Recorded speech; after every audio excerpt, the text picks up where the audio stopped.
I found it. It was in a box labeled tequila. So anyway, here we go. Here's an 18. This is a standard distillery release, part of their core line. But here's the ones I was trying to get to. Moine Bordeaux finish. Moine means peated. 2013. I've had one of these before. This is incredible. The Fils Élie, I'm not saying that correctly.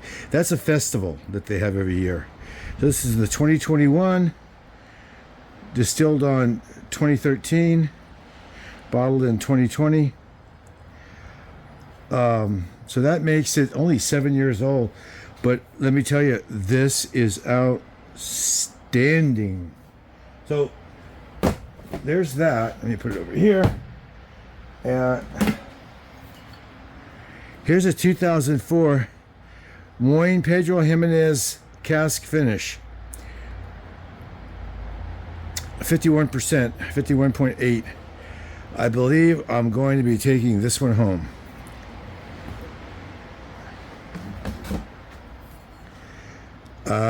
Another one. So I have two of them. I'm going to take one home. So let me put one in the truck.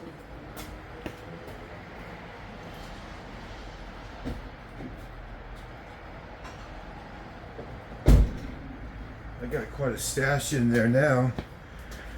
Another Deanston 18, I believe. Yeah, whiskey of the year. I think from the Whiskey Exchange. They said it was the whiskey of the year. Another 18 quarter range Booney. They were sold out for a while during the craze, or during the lockdown. This is probably the best sherry Scotch that I own. It's rare. It's limited. It's 21 year, or 22 year. 22 year. I've never had it, but it's considered one of the best of all time. You know, is there really a best of all time? No, but look at the darkness. Edgewater is known for, or some people call it Edgewater, but they're known for having very dark sherried scotches, sometimes too much. This is just, there's a few reviews online of this, and it is just so incredible that they give samples to people in small amounts, like just a certain kind, people that are professional tasters and stuff, because this particular one you can get. There's always newer releases, but I got this one, the orange tin. I think I paid $350 for it. It's priceless right now. So unfortunately I can't drink it because it's one of a kind. Now here's one straight from the cask, a 10-year. It's kind of a cool bottle. I've had one similar to this, and I had it. It was okay. This one's probably the same. It's okay. A Tomatin 18's in here. Here's a Booney 12 cask strength. Now the 12 is very good, but the cask strength is just the 12 enhanced.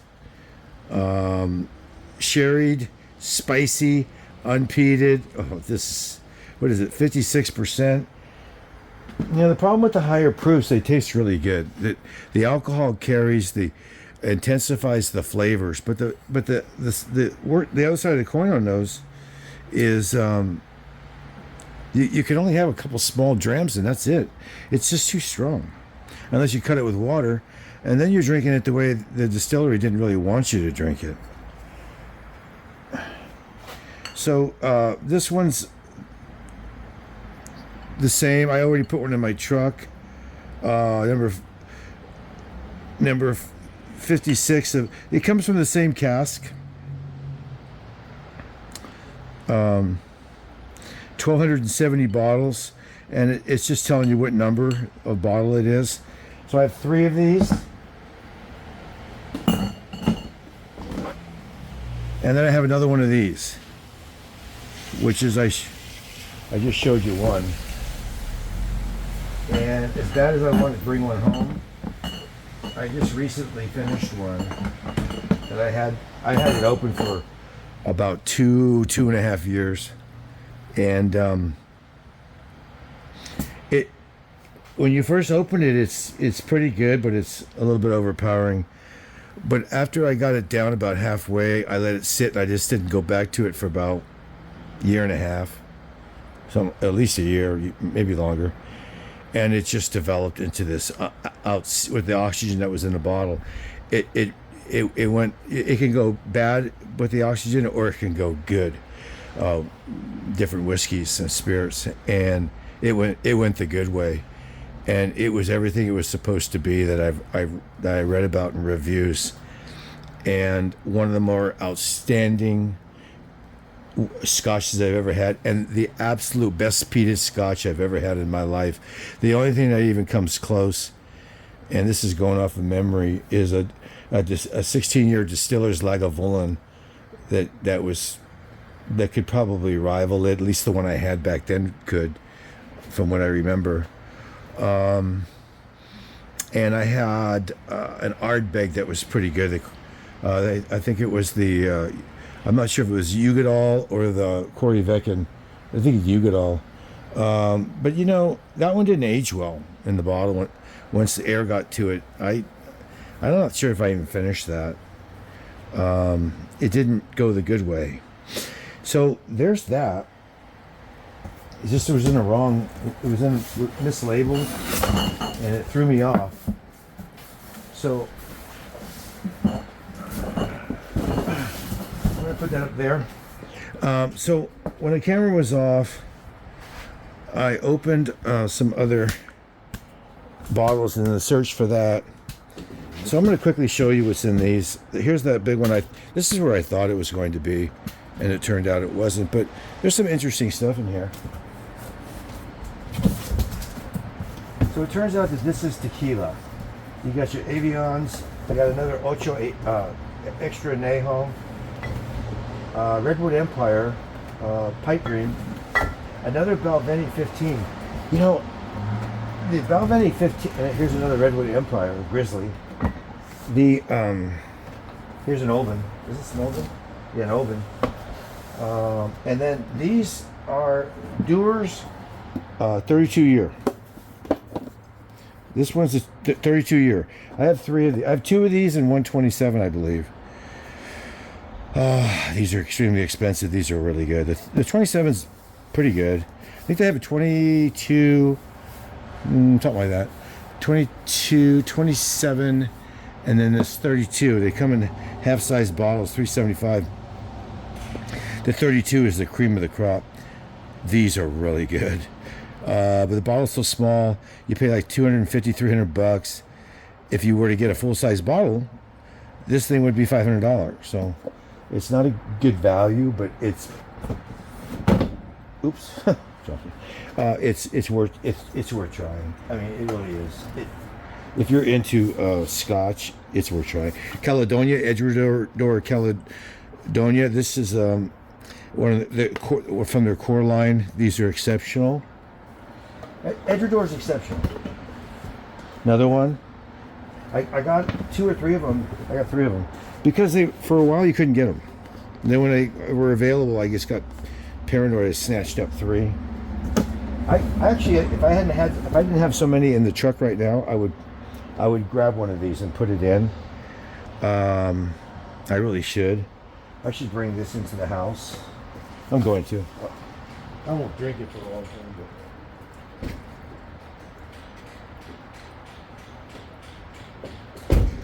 It'll be nice to have one at home. I got three of them here, I used to think Don Julio 1942 was the cat's meow. And then you can see there's an Ocho in there, Extra Añejo. I mean, heads and tails, so they're not even in the same league. The 1942 is... I never really liked it, but I kind of convinced myself that it was good because everybody else said it was good. And that's how it goes a lot of times, you're just influenced by people's opinions. But if I'm being honest with myself, it's not that great. I think the Avion's better. And the Evian's not great either. Really, those are like mixers. I mean, they're better than your regular tequila, you know, the cheap shit at the store, but are they worth $250, $300, whatever the hell they're charging for them now? I didn't pay that much, but I bought them years ago. But no, they're not worth that much. I don't know. Is this a full bottle? I had one open. I could never finish it. This is probably a full one, though. Yeah. I mean, you know, it's a beautiful bottle. But, you know, people who don't know tequila would buy that and think it's really good and then have it on their shelf or have it and say, look at that. You know, it's like, because it looks impressive. And everybody says online how great they are. So if you don't know tequila, but if you try to offer that to somebody who really knows his spirits, you know, he's not going to be impressed. This will impress people. This shows you know what you're talking about. I mean, try it one day. Compare it. You'll know what I'm talking about. And this is cheaper. And then I didn't realize it, but I got like 4 or 5 of these. I mean, 1, 2, 3.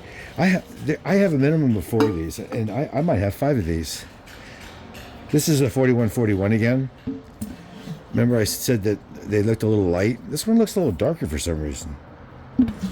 So maybe it is a good one. It must be a good one, because I wouldn't have bought another. I wouldn't have bought 2 of them. And probably 3. I probably tried one, and then I went and bought more. I must have 5 of these. You can tell I like all of these. I'm a big fan. So that's about it for that. I mean, there's, you know, some other crap in here. So there's that. And then quickly, I'm going to edit out a lot of this stuff, but people that are into collecting or just wanting to know or just fascinated by it in some way, shape, or form would think this would be interesting. I mean, where else are you going to go into somebody's storage shed and see literally hundreds of different representations of different spirits? So here's my boxed box of Glenlivet, the Code, Campbelltown, that's a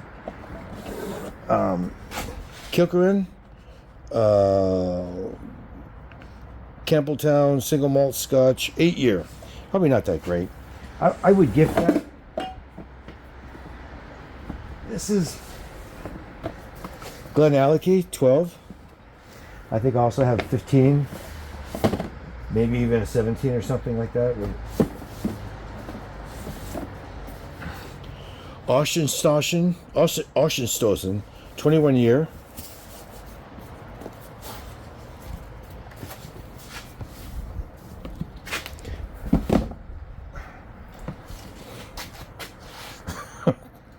Price that on the internet.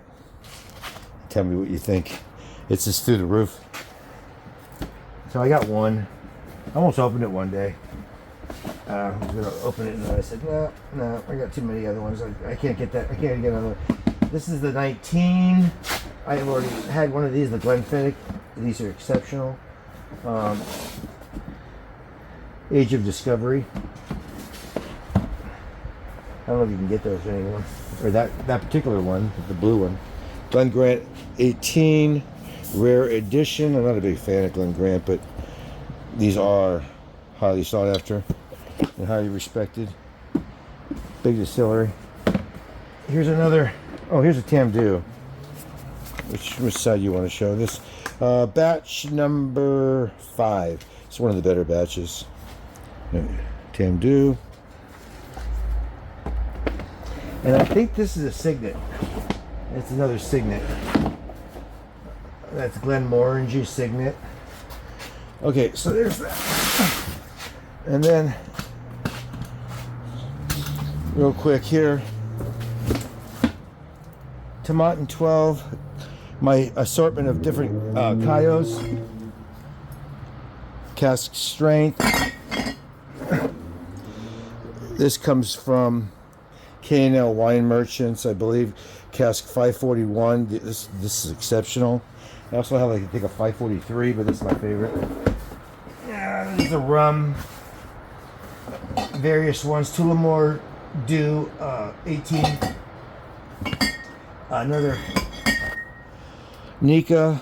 Remember I showed you some of these. Miyagi. Forget it. I got it. That should be in another bottle with the other ones. The real McCoy. So these are rums and stuff like that. Here's another rum. That's flavored plantation. Remember the plantation, the XO 20 year. That should be recategorized in a different box. So there's that. And look, see, I didn't move them around because it says Scotch. And then here's some more boonies, another 18. So I got 3 of these Boonie 18s. What is this? Jameson Bow Street 18 year. Wyoming whiskey. These are really good. This is their private stock. Canadian Wine Merchant store pick. They're located in California. Wyoming whiskey, don't overlook it. It's exceptional. Old Forester rye, 100 proof rye. Nothing special about that. Boonie, hand-filled exclusive warehouse. This one's special. This is special. I can't open it. I only got one, but this could very well be my best Bunnahabhain that I have.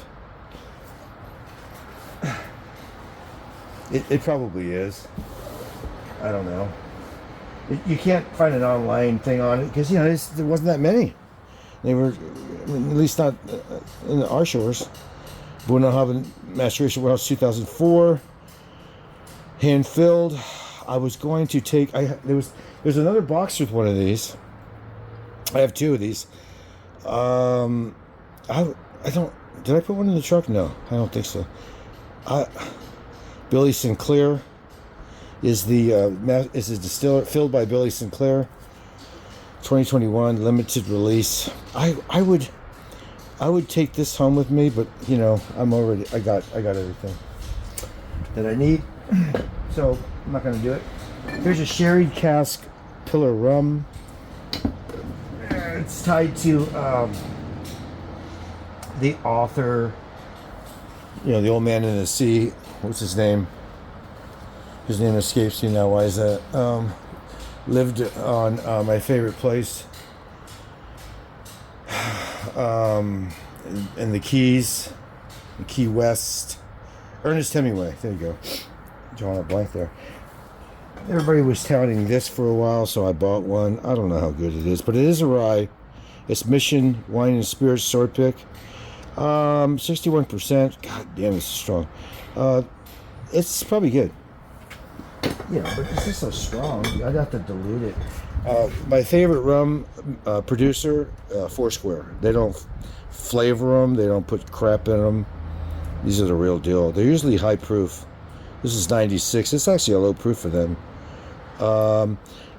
They come out with different ones every year. And when I was actively collecting and drinking and stuff like that, drinking a lot more than I drink now, then I would try these.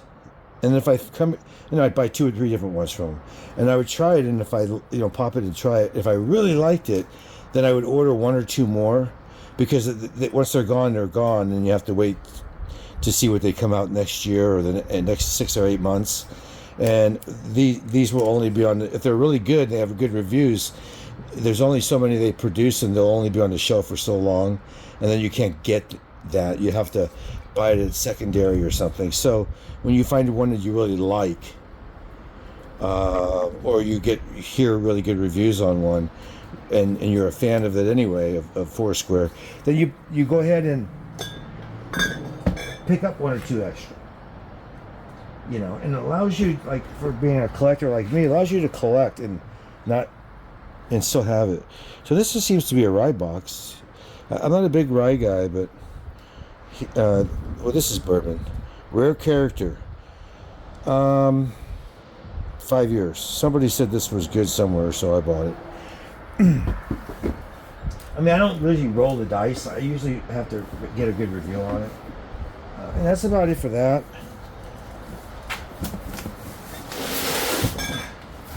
And then there's this. Did we do this one? No.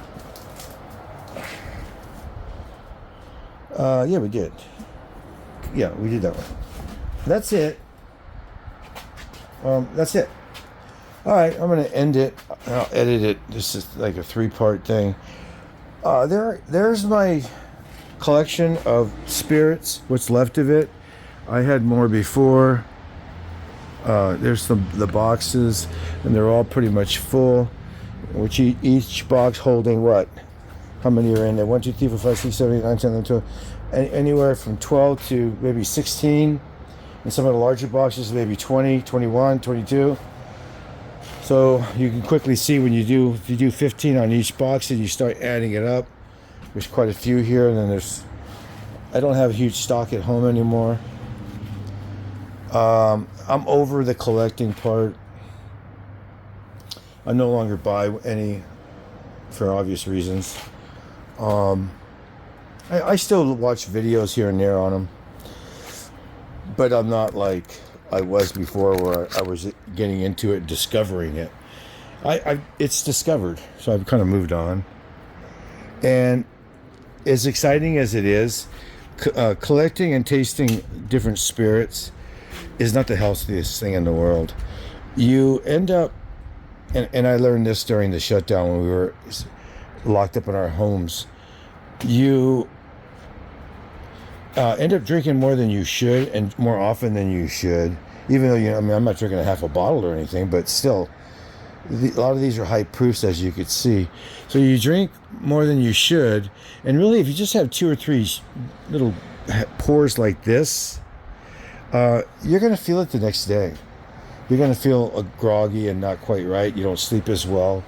And so it does affect you in a negative way. So it's not a healthy hobby.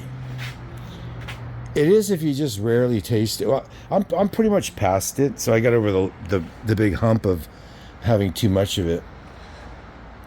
And of course now I'm training and stuff, so I'll bring those bottles home. But that doesn't mean I'm bringing those bottles home and I'm going to pop them all and start drinking them. I'm just going to drink them over the next year, 2 years, whatever. Occasionally I'll be in the mood and I'll say, let me try a sip of this, and I'll just have a sip of it, And the main thing is that a lot of them is to open them up, get them down past the neck into the main part of the bottle, and which is a couple of pours, and then put the bottle back on the shelf with the oxygen in it, and let it age in the bottle with the air in it, and it opens up and it becomes a better spirit. It is something about a fresh crack, and people who are experienced can speak to this. That neck pour, that very first pour, is really not indicative of what it's going to taste like halfway down after you let it rest for a couple of months. It's just it's going to be quite a bit different, and usually better. And like I said, these are all to be drunk in moderation. And the reason that I even do it in the first place is because I can taste all the different flavors that are in there.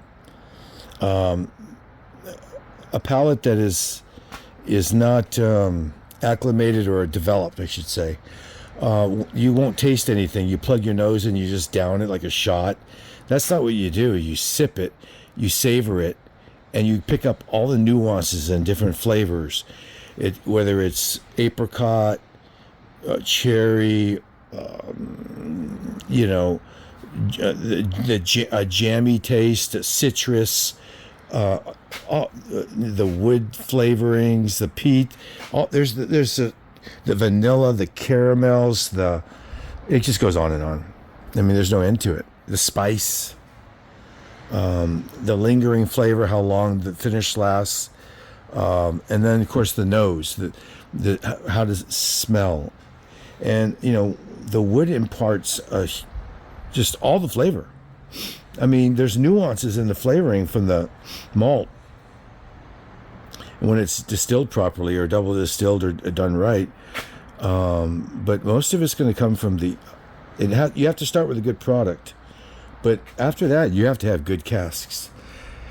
And that's what you're doing, is you're just tasting a little here, a little there. I mean, these are not for mixing, and they're not for heavy drinking. I mean, you can do that, but good luck. So, and right now I'm not drinking hardly at all because it just doesn't work when I'm training, and I have a certain goal that I want to reach by June. My goal is to lose 25 pounds. I got about 4 off already, or maybe a little bit more. But at the same time, I'm also going to be building some muscle. So it's about a 5-month plan for me, and that will carry me through for the rest of the year, and then I'll start over again. All right. Well, I will talk to you later. Bye.